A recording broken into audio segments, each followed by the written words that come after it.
किस्से कहानियाँ with motivation channel में आपका बहुत बहुत स्वागत है। तो दोस्तों, शुरू करते हैं आज की कहानी। सास को कम आंकने का ऐसा नतीजा जो बेटे और बहू ने कभी सोचा भी न था। आखिर क्यों एक माँ ने उठाया इतना सख्त कदम।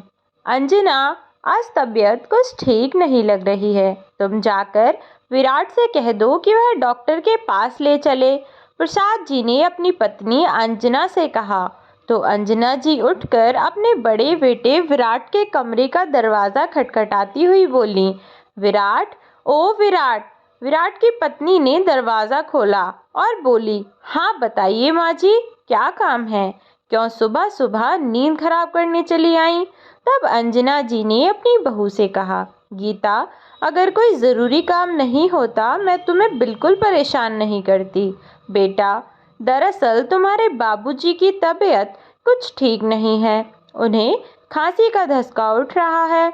तो तुम ज़रा विराट से कह दो, वह डॉक्टर को दिखा लाएगा, कहीं कोई परेशानी न बन जाए। विराट की पत्नी ने विराट से कुछ पूछने से पहले ही खुद ही अपनी सास को दरवाजे से लौटा दिया।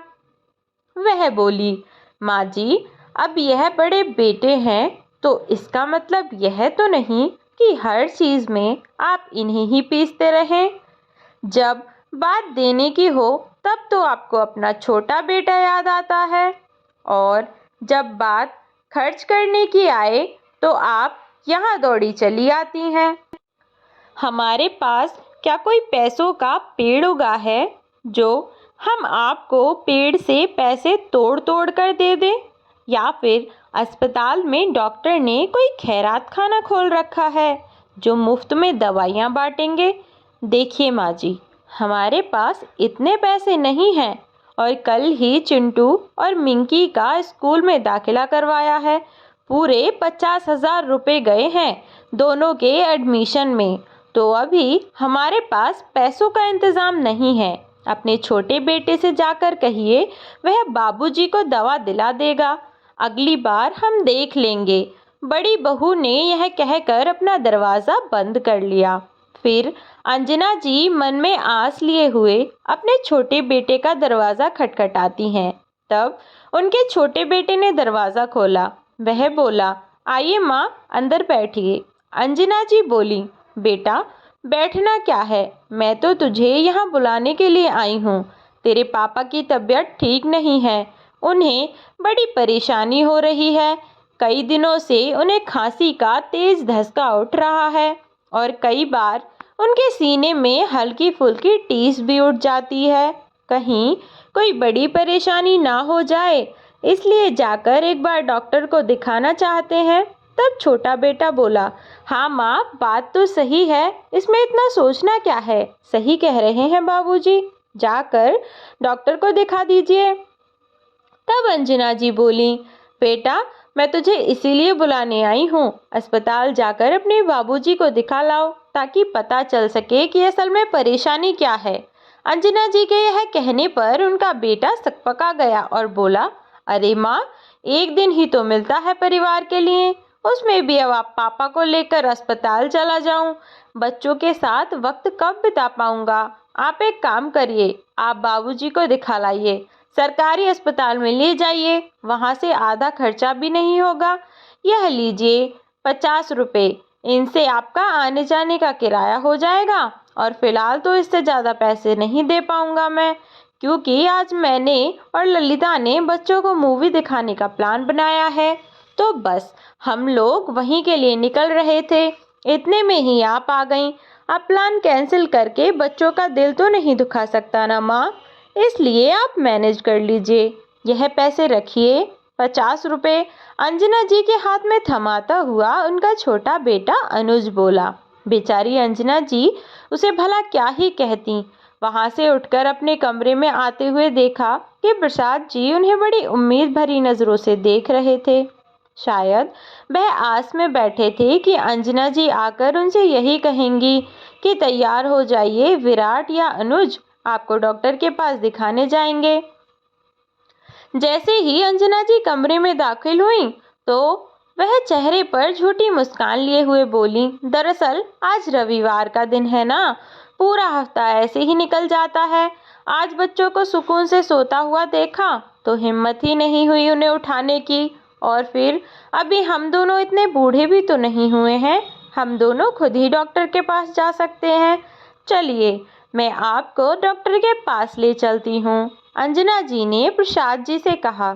तब प्रसाद जी बोले, अंजना, तुम अच्छे से जानती हो ना कि मैं तुम्हारा झूठ पकड़ने में 1 मिनट भी नहीं लगाता, फिर क्यों मेरे सामने झूठ बोलने का प्रयास करती हो।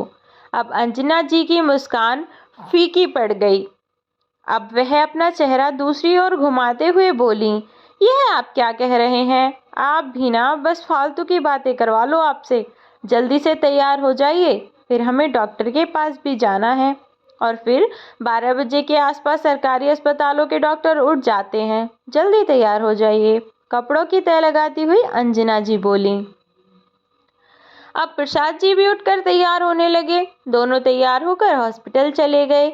वहां पहुंचे तो देखा कि वहां तो पर्चों के लिए भी लंबी लाइन में लगना पड़ता है।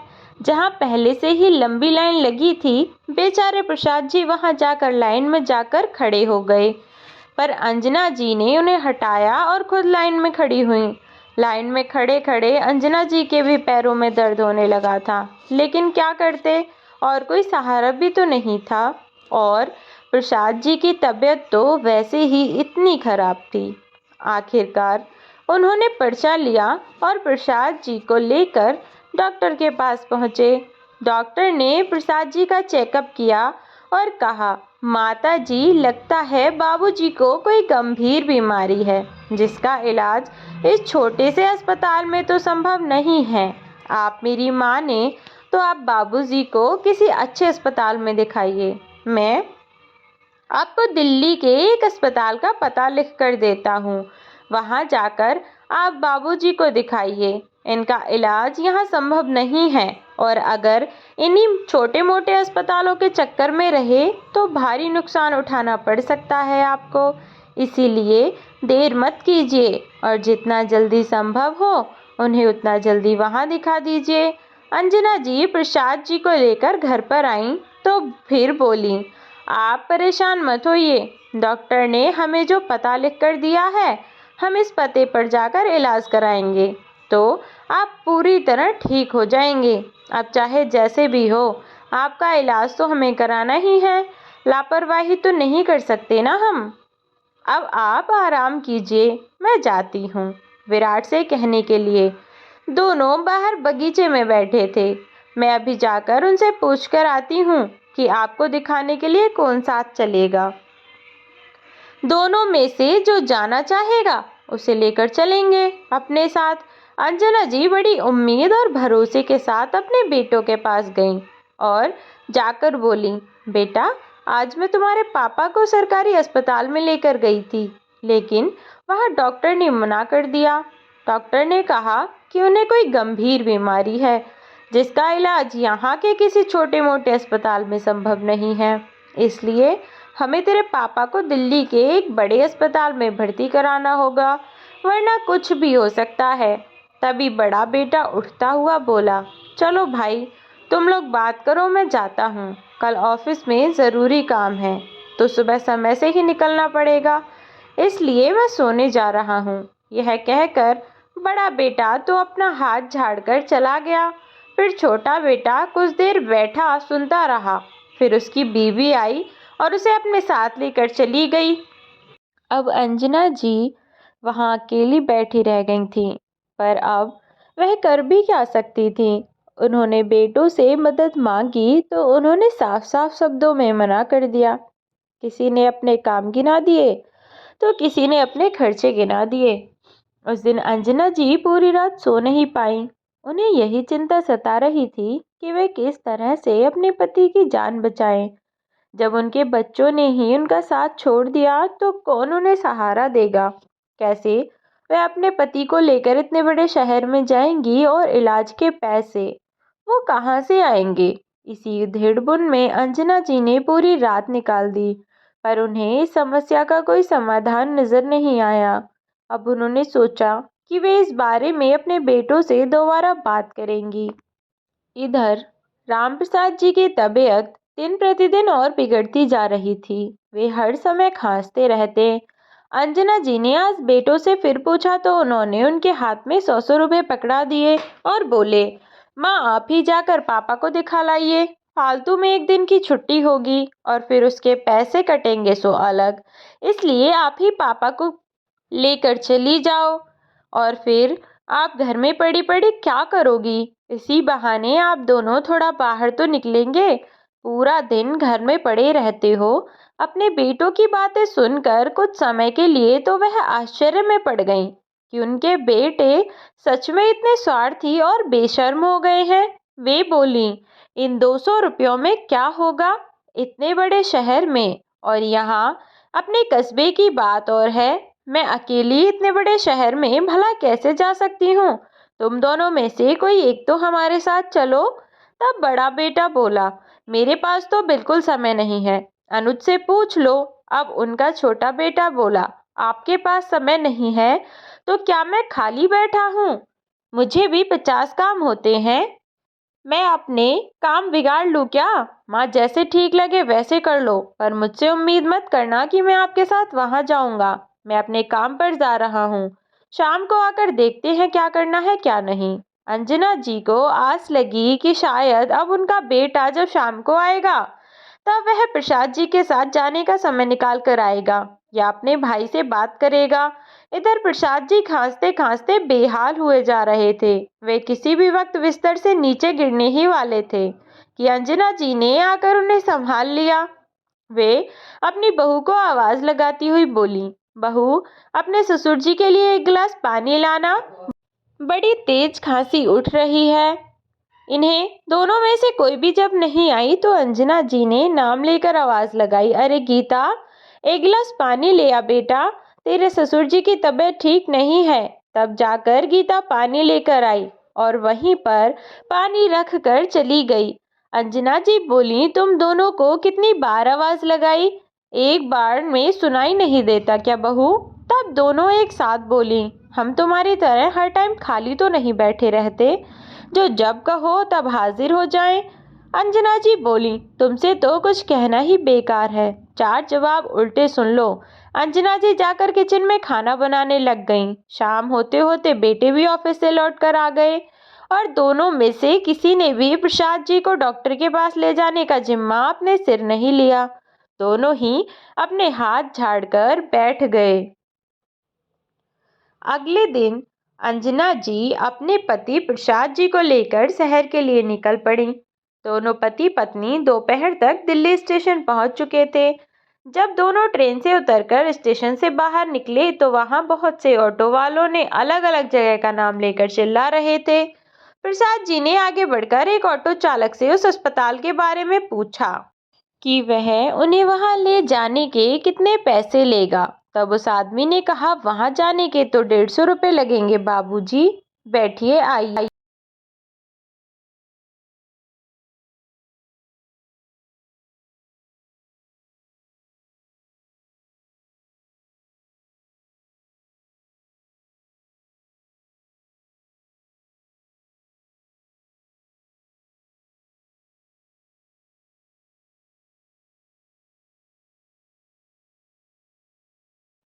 अंजना जी और रामप्रसाद जी के पास टोटल ही 200 रुपए थे, जिनमें से 50 अब तक खर्च हो चुके थे। अब 150 रुपए वे उस ऑटो वालों को दे दे तो वह वापस कैसे जाएंगे? यही सोचकर प्रसाद जी ने ऑटो वाले को मना कर दिया कि वे पैदल ही चले जाएंगे। ऑटो वाले ने कहा, बाबूजी वह अस्पताल तो बहुत दूर है, पैदल जाना कोई हंसी मजाक नहीं। तो प्रसाद जी बोले, कोई बात नहीं भैया, हम कोई और साधन देख लेंगे। प्रसाद जी और अंजना जी रेलवे स्टेशन से बाहर निकलकर कुछ दूर सड़क पर चले और वहां पर उन्होंने एक ऑटो चालक से पूछा। तब उसने किराए के उन्हें 100 रुपए बताए। प्रसाद जी ने बोला कि 100 रुपए नहीं भैया, हम केवल 50 रुपए दे सकते हैं। और बहुत झिक झिक के बाद वह ऑटो चालक ₹70 में राजी हो गया। प्रसाद जी और अंजना जी ऑटो में बैठकर अस्पताल तक पहुंचे। जब वह रास्ते में जा रहे थे, तब ऑटो चालक उनसे बात करता जा रहा था। बातों बातों में प्रसाद जी ने जब ऑटो चालक को अपनी स्थिति के बारे में बताया, तो वह ऑटो चालक थोड़ा सा भावुक हुआ और वह बोला, क्या सच में आपके दो दो बेटे हैं और दोनों में से एक भी आपके साथ नहीं आया? तब अंजना जी बोली, तब समय समय की बात है बेटा, और फिर जैसे जैसे बच्चे बड़े होते हैं और अपने परिवार में पड़ जाते हैं, तो वह अपने माँ बाप के लिए भला कहाँ समय निकाल पाते हैं। ऑटो चालक भी अफसोस जाहिर करता हुआ बोला, वह बात तो ठीक है माता जी, लेकिन अगर माँ बाप के बारे में औलाद न सोच सके, तो ऐसी औलाद किस काम की? ऐसी औलाद को तो आग लगा देनी चाहिए। भाड़ में जाए ऐसे बच्चे। ऑटो चालक कहता जा रहा था। कुछ ही देर में अंजना जी और प्रसाद जी अस्पताल में पहुंच गए। डॉक्टर को दिखाने पर पता चला कि प्रसाद जी को टीबी की शिकायत हो सकती है, जिसके लिए कुछ जांच करानी पड़ेगी, या फिर कोई अन्य जानलेवा या गंभीर बीमारी भी हो सकती है। जांच करने के लिए डॉक्टर ने पर्चे पर लिखकर दे दिया और बताया कि इसके लिए अगर आप बाहर जांच करवाएंगे तो 5,000 रुपये कम से कम लगेंगे, तो इसलिए आप हॉस्पिटल के अंदर ही जांच करवा लीजिए। यहाँ 3,000 रुपये में आपकी जांच कर दी जाएगी। प्रसाद जी बोले, सरकारी अस्पताल में सब कुछ मुफ्त ही होता है ना? तब डॉक्टर ने बताया कि जो टेस्ट मशीनों या अन्य लागत द्वारा किए जाते हैं, उनका पैसा मरीज को देना होता है और कोई रास्ता भी नहीं उनके पास था, सिवाय वहां पर जांच कराने के। टेस्ट के बारे में सुनकर अंजना जी सोच में पड़ गईं। तब प्रसाद जी ने कहा, अंजना, हमारे पास ना तो इतने पैसे हैं कि हम इलाज करा सकें और ना ही कोई पैसे देने वाला है, तो अब मुझे लगता है कि हमें घर चलना चाहिए। यहाँ बैठे रहने से ही क्या होगा? प्रसाद जी की बात सुनकर अंजना जी को भी सही लगी और वे दोनों बचे हुए पैसों से जैसे तैसे अपने घर तक वापस पहुंचे। वापस आए तो आकर अंजना जी अपने कमरे में चली गईं और अंदर अपने कमरे में ही बैठी रहीं। दरअसल वह अपने हालातों के बारे में सोचकर बहुत ज़्यादा दुखी थीं और उस ऑटो वाले की बात उनके दिमाग में घूम रही थी। जब औलाद हमारे बारे में नहीं सोचती, तो हम उनके बारे में क्यों सोचें? वह किसी भी कीमत पर अपने जीते जी अपने पति को नहीं खोना चाहती थी। वह भी अपनी कमी के कारण। अंजना जी अंदर कमरे में बैठी बैठी बस यही सोचती रहीं कि किस तरह से वह अपनी औलाद को सबक सिखाएं। प्रसाद जी ने आने के बाद अपने बेटों को सारे हालात बताए, तो बड़ा बेटा बोला, अरे बाप रे, जब एक टेस्ट ही 2-3 हजार रुपए का है, तो पूरा खर्चा कितने का होगा? पूरा इलाज करने में तो हमारा दिवाला ही निकल जाएगा। अब इतने पैसे कहाँ से लाएं? चलिए कोई नहीं बाबूजी, मैं आपको ज़्यादा से ज़्यादा 1,500 रुपये दे सकता हूँ। बाकी का इंतज़ाम आप खुद देख लीजिए कि कहाँ से इंतज़ाम करना है, क्योंकि इससे ज़्यादा मेरे बस में नहीं है। छोटे बेटे ने भी यही कहा और फिर से अपने माँ बाप से हाथ झाड़ लिया। अब पानी सर के ऊपर जा रहा था। अंजना जी ने कुछ सोचा और प्रसाद जी से आकर कहा, सुनिए, हम वर्मा जी के पास चलते हैं, जो कि ज़मीन को खरीदने और बेचने का काम करते हैं। अंजना जी ने प्रसाद जी से बात की और प्रसाद जी ने वर्मा जी को अपने घर बुलाया। अंजना जी और प्रसाद जी दोनों ने वर्मा जी से अपने घर के पास में ही पड़ा हुआ एक और प्लॉट, जो कि अभी तक खाली था, उस प्लॉट का सौदा करने की बात की। 2-4 दिन में ही अच्छा ग्राहक मिल गया और जब प्रसाद जी और अंजना जी के बेटे और बहू बाहर बगीचे में बैठे चाय पी रहे थे, तभी वर्मा जी ग्राहक के साथ घर में आए और उस ग्राहक को वह प्लॉट दिखाने के लिए लेकर गए। बेटे बहू सोच में पड़ गए कि आखिर यह चल क्या रहा है। जब जमीन देखने के बाद वह ग्राहक वापस लौटा, तो उसे तुरंत ही कुछ रकम एडवांस के रूप में प्रसाद जी के हाथ में थमा दी, जिससे प्रसाद जी और अंजना जी दोनों के ही चेहरे पर एक संतुष्टि भरी मुस्कान आ गई और इधर उनके बेटे और बहू के तो जैसे सर पर आसमान टूट पड़ा। दोनों बेटे दमदमाते हुए आए और बोले, पापा, यह आदमी कौन था जो अभी अंदर आया, और आपने इससे किस चीज़ के पैसे लिए हैं? प्रसाद जी ने कहा, मैंने अपना प्लॉट जो बरसों से खाली पड़ा था उसे बेच दिया है, और ये उसी के पैसे हैं। यह सुनकर बड़ा बेटा तेज आवाज में चिल्लाता हुआ बोला, क्या बक रहे हैं आप? आपने प्लॉट बेच दिया, वह भी बिना हमसे पूछे? आप ऐसा कैसे कर सकते हैं? उस प्लॉट पर बिल्डिंग बनाने का पूरा प्लान मैंने तैयार कर रखा था। ऐसे में आप बिना पूछे उस प्लॉट को कैसे बेच सकते हैं? तभी छोटा बेटा भी आगे बढ़ता हुआ बोला, हाँ पापा, हम आपको वह प्लॉट नहीं बेचने दे सकते। आखिर हमारे भविष्य का सवाल है। मैंने और भैया ने उस प्लॉट पर बहुत कुछ प्लान बना रखा था। अपना बिजनेस सेटअप करना चाहते हैं हम। कब तक दूसरों के यहाँ नौकरियां करते फिरोगे? तो अब आप यह डील कैंसिल कर दीजिए। प्रसाद जी चेहरे पर तीखी मुस्कान लिए बोले, तुम लोगों का दिमाग शायद खराब हो गया है, या तुम लोग इतना बड़ा सदमा बर्दाश्त नहीं कर पा रहे हो? किस बात की परमिशन लेनी थी मुझे तुमसे? और तुम होते कौन हो डील कैंसिल करने के वाले? मुझे क्या करना है क्या नहीं करना, यह मुझे तुमसे पूछने की तो ज़रूरत नहीं है। मेरा जो दिल करेगा मैं वह करूँगा। जब तुम लोगों को मेरे जीने या मरने से कोई फ़र्क नहीं पड़ता, तो मैं तुम्हारे बारे में भला क्यों सोचूं? तुम जैसी औलाद अगर हो तो कोई नहीं चाहेगा कि किसी की भी औलाद हो। इतनी नालायक औलाद से तो इंसान बे औलाद अच्छा है। तुमने हमें एक एक पैसे के लिए मोहताज कर दिया, यहाँ तक कि तुम्हें मेरे जीने या मरने से भी कोई फर्क नहीं पड़ता। मेरी तबीयत इतनी खराब होने के बावजूद तुम्हें इस बात से कोई फर्क नहीं पड़ा कि मैं किस हालत में हूँ, जिंदा रहूँगा भी या नहीं। और तुम लोग मुझसे उम्मीद करते हो कि मैं सब कुछ तुम्हारे अनुसार करूँ? नहीं बेटा जी, अभी तो यह घर जिसमें तुम पैर पसार कर पड़े हो ना, यह भी मेरा ही है। और अभी मैं जिंदा हूँ।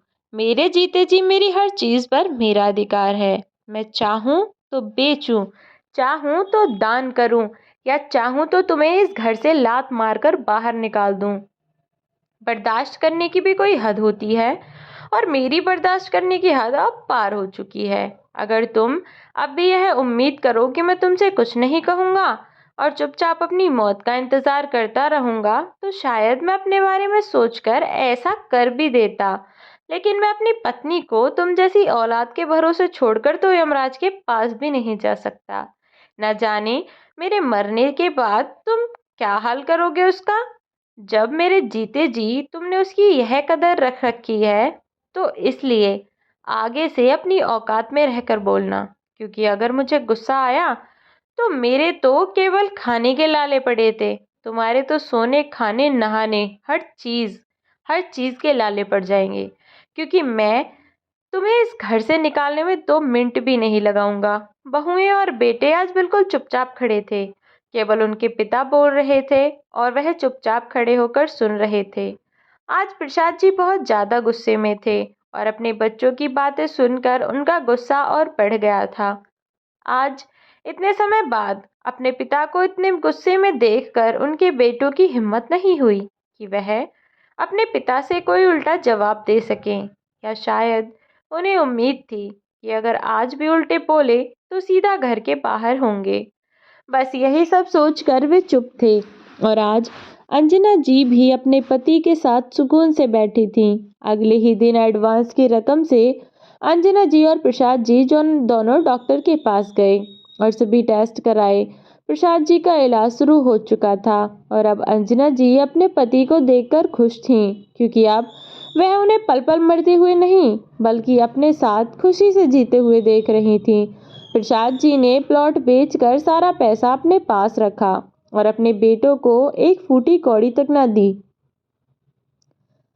पैसे के लालच में बेटा और बहू अपने माँ बाप के पैरों को धोकर पीते रहे जब तक वह जीवित रहे, और उनकी मौत के बाद उन्होंने अपने पिता का घर हथिया लिया, या कहो कि अब तो उनको उस घर पर अधिकार था, जैसे हर औलाद का होता है। दोस्तों, कई बार जब माता पिता बूढ़े होते हैं और औलाद जवान होती है तो वह सोचने लगते हैं कि अब जो कुछ भी है सब उनका ही है, उनके माता पिता का कुछ भी नहीं है। और बहुत हद तक यह बात सच भी है कि माता पिता के जाने के बाद सब कुछ उनकी औलाद का ही तो होता है। आखिर माता पिता पूरे जीवन भर जो भी करते हैं अपनी औलाद के लिए ही तो करते हैं, और जाने के बाद सब कुछ अपने बच्चों के लिए ही छोड़ जाते हैं। लेकिन क्या यह सही है कि माता पिता के होते हुए भी आप उनकी जमीन जायदाद, उनके पैसे को तो अपना लें, और जब माँ बाप को अपनाने की बारी आए तो अपने हाथ पीछे खींच लें? जब माँ बाप के दुख और परेशानियों में उनका साथ देने की बारी आए तो आप उनके अपरिचित बन जाएं? क्या यह सही है? क्या ऐसी औलाद कभी खुश रह सकती है? आपको क्या लगता है? तो दोस्तों, कैसी लगी आपको हमारी आज की कहानी? कमेंट बॉक्स में बताना बिल्कुल ना भूलें। वीडियो को लाइक, शेयर और चैनल को सब्सक्राइब कर दें। मिलती हूँ एक नई कहानी।